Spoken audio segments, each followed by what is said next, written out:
আসসালামু আলাইকুম ওরহমতুল্লাহি ওয়াবারাকাতুহ। 1 মিনিট মাদ্রাসা ইউটিউব চ্যানেলে সম্মানিত দিনী ভাই বোনেরা, আমি আশা করি আল্লাহ তাআলার অশেষ রহমতে আপনারা ভালো আছেন, সুস্থ আছেন। আলহামদুলিল্লাহ। আজ পবিত্র রমজান মাসের 23 রাত, অর্থাৎ 23 শবে কদরের রাত। এই রাতে শবে কদরও হতে পারে দিনী ভাই বোনেরা, তাই অনুরোধ করছি আজ রাতে অন্তত কষ্ট করে হলেও এই ছোট্ট দোয়ার আমলটি একবার হলেও করবেন। আল্লাহ তাআলা আপনার জীবনের সকল গুনাহ ইনশাআল্লাহ মাফ করে দেবেন, গায়েবী ধন সম্পদ দান করবেন। মনের মধ্যে বিশ্বাস নিয়ে অন্তত আমলটি যদি করেন, রব্বুল আলামিন এই রাতের দোয়া ফিরান না, ইনশাআল্লাহ আপনার দোয়াও ফিরাবেন না। মনের মধ্যে একটা বিশ্বাস নিয়ে আমলের উদ্দেশ্যে ভিডিওটি সম্পূর্ণ দেখুন। শবে কদর কথাটি একটি ফার্সি কথা। সব মানে হলো রাত বা রজনী, আর কদর মানে হলো সম্মান, মর্যাদা, গুণাগুণ, সম্ভাবনা, ভাগ্য ইত্যাদি। তাই এই রাতটি মুসলমানদের জন্য ভাগ্যর রজনী হিসেবে সম্মানিত। শবে কদর অর্থ হলো মর্যাদাপূর্ণ রাত বা ভাগ্য রজনী। শবে কদরের আরবি হলো লাইলাতুল কদর বা সম্মানিত রাত। লাইলাতুল কদরের রাত হচ্ছে হাজার মাসের চেয়ে উত্তম রাত। পবিত্র কোরআনুল কারীম নাজিলের মাধ্যমে আল্লাহ রব্বুল আলামিন এই রাতকে হাজার মাসের চেয়ে উত্তম, শ্রেষ্ঠ ও মহা সম্মানিত রাত হিসেবে আমাদের জন্য দান করেছেন। প্রতি বছর রমজান মাসের শেষ দশকের রাতগুলোর মধ্যে কোনো এক বেজোর রাতই হলো ভাগ্য নির্ধারণ বা লাইলাতুল কদরের রাত হিসেবে আমরা পেয়ে থাকি। যে রাত্রে পবিত্র কোরআন নাজিল হয়েছে সেই রাতই হলো লাইলাতুল কদরের রাত। আল্লাহ তাআলা বলেন, নিশ্চয়ই অবশ্যই আমি কোরআন নাজিল করেছি মর্যাদাপূর্ণ কদর রজনীতে। আপনি কি জানেন মহিমাময় কদর রজনী কি? মহিমান্বিত কদর রজনী হাজার মাস অপেক্ষা উত্তম।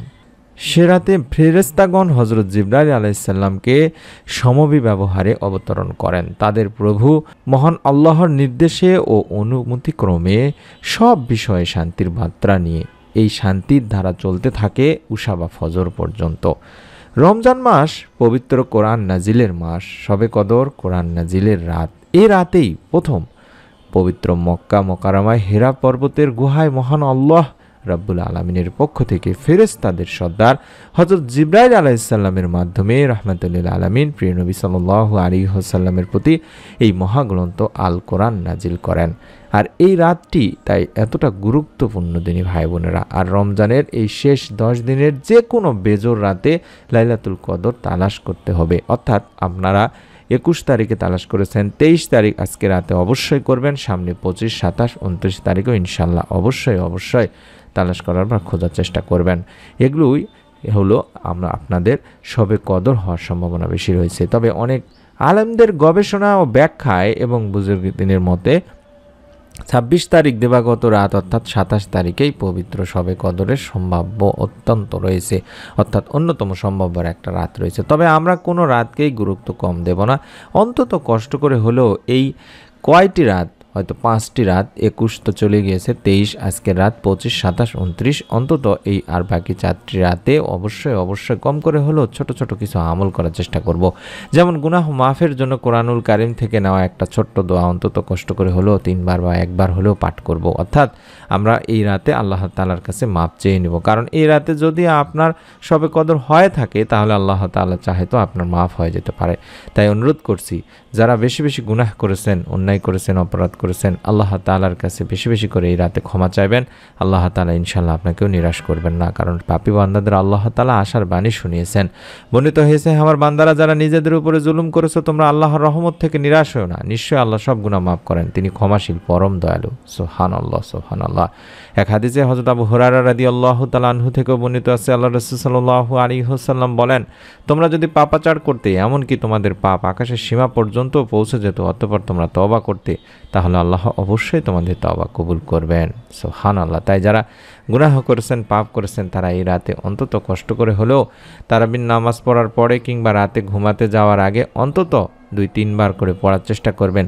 রব্বিগফির ওয়ারহাম আনতা খায়রুর রাহিমিন, রব্বিগফির ওয়ারহাম আনতা খায়রুর রাহিমিন, রব্বিগফির ওয়ারহাম ওয়া আনতা খায়রুর রাহিমিন। হে আমার রব, হে আল্লাহ, আপনি ক্ষমা করুন, দয়া করুন, এবং আপনি তো সর্বশ্রেষ্ঠ দয়ালু। সূরা আল মুমিনুর আয়াত 118-তে বলা হয়েছে। আমি আবারও বলছি, রব্বিগফির ওয়ারহাম ওয়া আনতা খায়রুর রাহিমিন। এই দোয়াটি আপনারা সংগ্রহ করুন, স্ক্রিনশট নিন, ছবি উঠায় রাখুন। অন্তত বেজোর রাতগুলোতে বেশি বেশি করে পড়বেন দিনী ভাই বোনেরা। এবং যারা গায়েবী সাহায্য চান, গায়েবী রিজিক চান, তারা অবশ্যই আল্লাহ তাআলার কাছে এই রাতে বেশি বেশি করে এই দোয়াটি পড়বেন, ইস্তেগফার বেশি বেশি করে পড়বেন। গায়েবের মালিকই হলেন একমাত্র আল্লাহ রাব্বুল আলামিন। তাই গায়েব থেকে কিছু পেতে হলে আল্লাহর দুয়ারে ধর্ণা দিতে হবে, তাকে ডাকতে হবে, এক মন এক চিত্তে জয় করে নিতে হবে মহান প্রভুর মন। তাহলে আপনি গায়েবী ধন সম্পদ পাবেন, রহমতে ভরপুর হবে আপনার ইহকালীন এবং পরকালীন জীবন।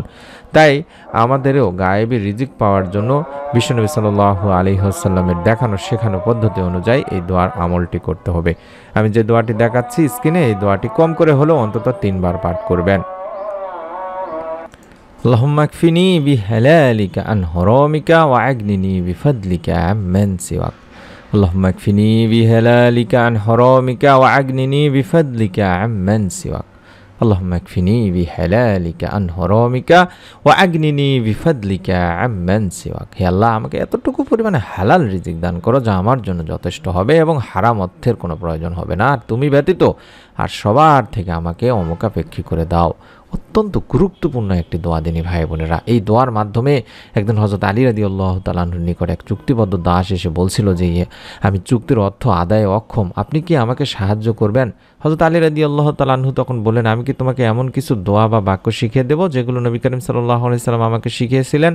তুমি যদি এগুলো পাঠ করতে পারো, তাহলে তোমার উপর যদি পাহাড় পরিমাণ ঋণ থাকে, দুঃখ কষ্ট থাকে, কিংবা অভাব থাকে, তাহলে আল্লাহ তাআলা তা আদায়ের ব্যবস্থা করে দেবেন। তারপরে হযরত আলী রাদিয়াল্লাহু তাআলা আনহু নবী করিম সাল্লাল্লাহু আলাইহি সাল্লামের শেখানো পদ্ধতি অনুযায়ী দোয়াটি তাকে শিখিয়ে দিলেন, এবং এই দোয়ার আমলের ওসিলায় তার সমস্ত ঋণ আল্লাহ তাআলা মুক্ত করে দিলেন, অভাব অনটন দূর করে দিলেন। তাই অনুরোধ করছি, অবশ্যই কম করে হলো এই বেজোর রাতগুলোতে বেশি বেশি করে পড়বেন। আল্লাহুম্মা কফিনি বিহালালিকা আন হারামিকা ওয়া আগনিনি বিফadলিকা আম্মান সিওয়াক। এটির স্ক্রিনশট নিয়ে রেখে দিন।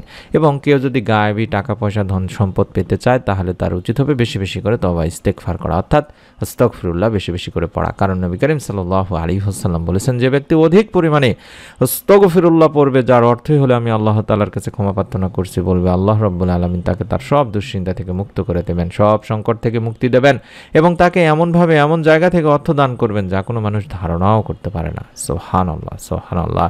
তাই আমাদের রিজিক অন্বেষণের পাশাপাশি আল্লাহ তাআলারই কাছে বেশি বেশি করে তওবা ইস্তেগফার করতে হবে। আল্লাহ তাআলার কাছ থেকেই রিজিক অন্বেষণের জন্য আমাদেরকে বেশি বেশি করে চাইতে হবে, যাতে করে আল্লাহ তাআলা আমাদের প্রত্যেকটি কাজে এবং প্রত্যেকটি সময়ে আমাদের রিজিকে বরকত দিয়ে থাকেন। প্রত্যেকটি পদ্ধতিতেই যেন আল্লাহ তাআলা আমাদেরকে রিজিক প্রদান করেন। তাই অনুরোধ করছি, সকলেই এই কম করে হলেও 23 তারিখ আজ রাতে অবশ্যই এই দোয়ার আমলগুলো করবেন, ইস্তেগফার পাঠপূর্বক। আল্লাহ তাআলা ইনশাআল্লাহ আপনাদেরও সমস্ত গুনাহ মাফ করে রিজিকে বরকত দান করবেন। মনের মধ্যে একটা বিশ্বাস নিয়ে আমলটি করতে হবে দিনী ভাই বোনেরা। তাই নিয়ত করে আমলটি করুন, এবং অবশ্যই অনুরোধ করব নতুন আমলের ভিডিও পাওয়ার জন্য চ্যানেলটি সাবস্ক্রাইব করে রাখার জন্য। সকলে ভালো থাকুন, সুস্থ থাকুন। নতুন ভিডিওতে আমরা অত্যন্ত গুরুত্বপূর্ণ একটি বিষয় নিয়ে আলোচনা করব ইনশাআল্লাহ। এই রাতে সালাতুত তাসবিহ নামাজ, ইচ্ছা পূরণের নামাজটি কিভাবে পড়বেন। কদরের রাতে আপনি যদি একবার এই নামাজটি পড়েন, সাথে সাথে আল্লাহ তাআলা তার মনে নেক আশা পূরণ করে দিয়ে থাকেন ইনশাআল্লাহ। সেই ভিডিওটি পাওয়ার জন্য হলো আমি অনুরোধ করছি আবারও অবশ্যই ভিডিওটির নিচে দেখুন সাবস্ক্রাইব লেখা আছে সাদা কালোর মিশ্রণে। এই সাবস্ক্রাইব লেখাটির উপর একবার চাপ দিয়ে রেখে দিন, এই ভিডিওটি পেয়ে যাবেন এবং অন্যান্য ভিডিওগুলো পেয়ে যাবেন ইনশাআল্লাহ। সকলে ভালো থাকুন, সুস্থ থাকুন। আমরা দোয়া করি রব্বুল আলামিন আল্লাহ তাআলা যেন আপনাদের সকলকে এই আমলের ওসিলায় আপনার গুনাহ মাফ করে পরিবার সংসার রিজিকে বরকত দান করেন। আমিন। আসসালামু আলাইকুম ওয়া রাহমাতুল্লাহি ওয়া বারাকাতুহু।